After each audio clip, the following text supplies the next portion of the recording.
Quand il n'y avait pas d'oxygène dans l'atmosphère, il n'y avait pas non plus de couche d'ozone, O3. L'ozone protège la surface du globe contre le rayonnement cosmique de l'univers.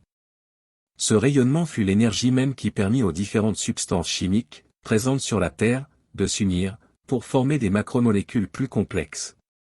Cela eut deux conséquences. Les conditions étaient réunies pour que vivent des animaux, puisqu'ils pouvaient respirer avec des poumons. L'atmosphère protégea ces formes de vie plus complexes, et fragiles, des rayons nocifs de l'univers. La vie apparut d'abord dans l'océan primitif, protégé du rayonnement dangereux.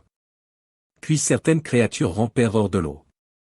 Elles gagnèrent la Terre pour poursuivre leur évolution, selon les mécanismes de la sélection naturelle.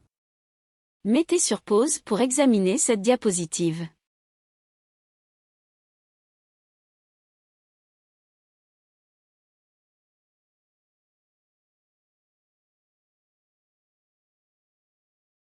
La sélection naturelle établit que, celui qui est le mieux adapté aux circonstances extérieures, survit, et assure la continuation de l'espèce. Plus la lutte pour la vie est dure, plus l'évolution vers de nouvelles espèces sera rapide. Seuls les meilleurs survivront, les autres espèces disparaîtront peu à peu. Des forces, comme le temps, le vent, la fonte des neiges, les tremblements de terre, et la dérive des continents, pouvaient sur un laps de temps assez long, transformer la nature de fond en comble. Il faut aussi veiller à ne pas être mangé par les autres animaux.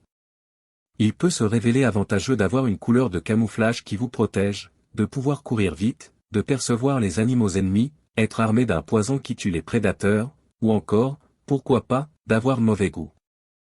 La qualité essentielle est, bien entendu, celle de pouvoir se reproduire.